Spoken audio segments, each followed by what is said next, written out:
Na ba ang bagong boyfriend ni Catherine Bernardo? Trending sa social media ang balita na di umano may nagpaparamdam raw ulit sa actress. May mga nalilink din sa actress noon ngunit hindi nito pinapansin dahil sa sobrang loyal nito kay Daniel Padilla. Sa pagbabalandra ng hinaharap ni Catherine Bernardo.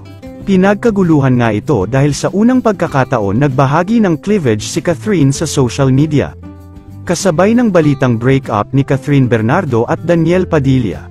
Mukhang tatalon si Alden Richards bilang bagong ka-love team ni Catherine. Si Alden na raw ang bagong ka-love team nito sa cinema at ready to contract signing na ito sa Star Magic. Madami ang na-excite sa pagbabalik tambala ni Catherine dahil 3 years ago na nung huli itong nakitang may ka-love team sa cinema.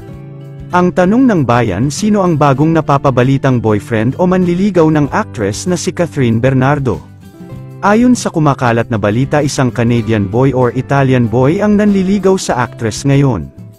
Multi-millionaire ang nakapila kay Catherine Bernardo. May mga bulong-bulungan pa na mukhang magbabalak din si Alden Richards na pumasok sa buhay ni Catherine Bernardo ngayon. Dahil todo comfort raw ito kay Catherine sa break kay Daniel Padilla.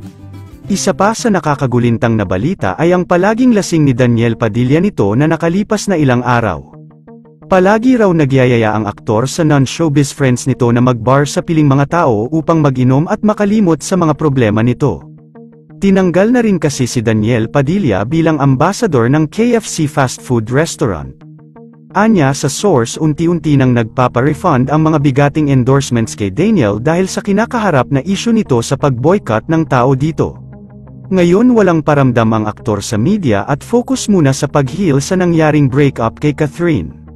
Si Catherine Bernardo ay inuulan naman ngayon ng iba't ibang endorsements ng mga sikat na magazine sa Amerika at sikat na mga jewelry and bags katulad na lang ng Louis Vuitton.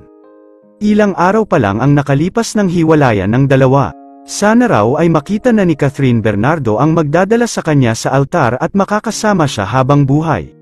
Yun lamang po, ano ang masasabi mo sa balitang ito? Comment mo sa ibaba. Huwag kakalimutan i-like ang video na ito. Maraming salamat po sa panunood.